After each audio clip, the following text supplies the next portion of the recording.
हे students, part 1 का हमारा last paragraph बच गया था। जल्दी से हम इसको देख लेते हैं। ठीक है, लास्ट में हमने लेडी ऑफ शैलॉट के बारे में एक मिस्टीरियस सा केस देखा था कि पता नहीं वो है कि नहीं है, जिसको लेडी ऑफ शैलॉट के नाम से जाना जाता है। उसने कभी किसी को हैंड वेव नहीं किया, तो इस टाइप्स में हमने देखा था। ठीक है बच्चों, अब हम लास्ट पैराग्राफ इसका पढ़ते हैं। लास्ट जो फर्स्ट पार्ट का लास्ट है, only reapers reaping early in among the bedded barley. Reapers क्या होते हैं बच्चों? रीपर्स वो होते हैं जो जब कोई भी फसल उग जाती है पूरी अच्छे से, तो उसको जो काटते हैं, जो रीपिंग करते हैं उसकी, वो रीपर्स कहते हैं। तो जो सुबह सुबह जल्दी उठ के रीपिंग करते थे among the bearded barley. Bearded barley किसने कहा है? जो घनी बार्ली हो गई है, बार्ली की जो खेती है वो घनी हो गई है, उसको जो काट रहे हैं सुबह सुबह। Hear a song that echoes cheerly from the river winding clearly. वही केवल एक आवाज़ सुनते हैं। इको, आपको पता है आवाज़ इको करती है। केवल वही लोग जो रीपिंग कर रहे हैं सुबह सुबह वो ये आवाज़ सुनते हैं। ठीक है, जो विंड के साथ, रिवर के साथ, जो रिवर पे विंड है उसके साथ आ रही है। Down to tower the Camelot, and by the moon the reapers weary, pilling sheaves in upland airy, listening whispers this the fairy lady of Shalott।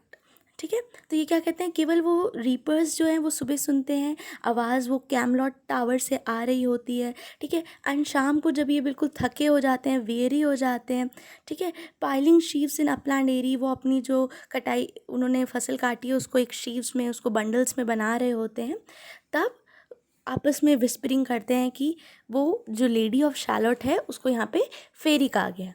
ठीक है बच्चों, इसका यहीं तक इतना ही मीनिंग था। चलिए नेक्स्ट पार्ट शुरू करते हैं। There she weaves by day and night a magic web with colours के।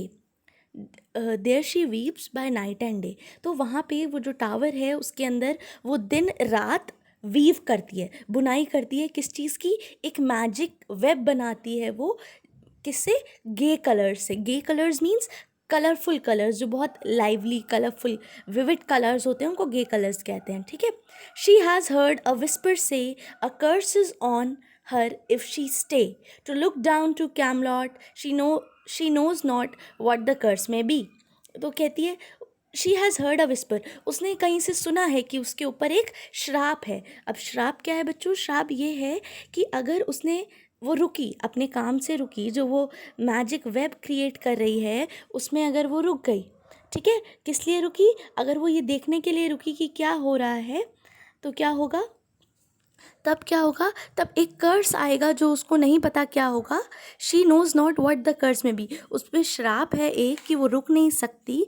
ठीक है, वो रुकेगी नहीं, बिल्कुल अपना वो जो काम करी है वो करती रहेगी। अगर इसने ऐसा किया, वो रुकी कैमलॉट को देखने के लिए, तो क्या होगा? एक श्राप आएगा, उस पर एक श्राप है, उसे नहीं पता है वो क्या है। And so she weaveth steadily and little other care had she the lady of Shalott. तो वो क्या करती है? वो बिना थके, स्टिडली होता है बिना रुके, फास्ट फास्ट काम करना, तो वो बिना रुके अपनी वीविंग का काम करती रहती है, करती रहती है। ठीक है, and the little other care had she, और किसी चीज़ की वो फिक्र नहीं करती, बस वो लेडी ऑफ शैलॉट जो यहाँ आप पिक्चर भी देख पा रहे हो, वो बिना रुके अपनी वीविंग वर्क करती रहती है। ठीक है बच्चों, चलिए आगे बढ़ते हैं।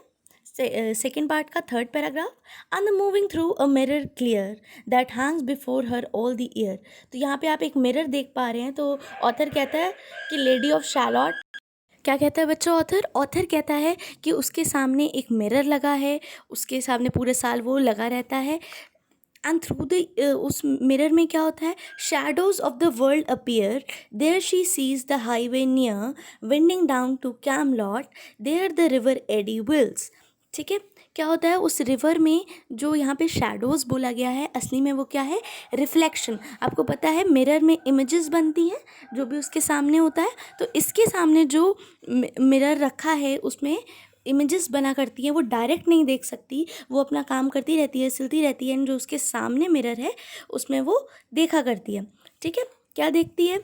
वो एक हाईवे देखती है, ठीक है, कैमलॉट के पास। And there the river eddy whorls.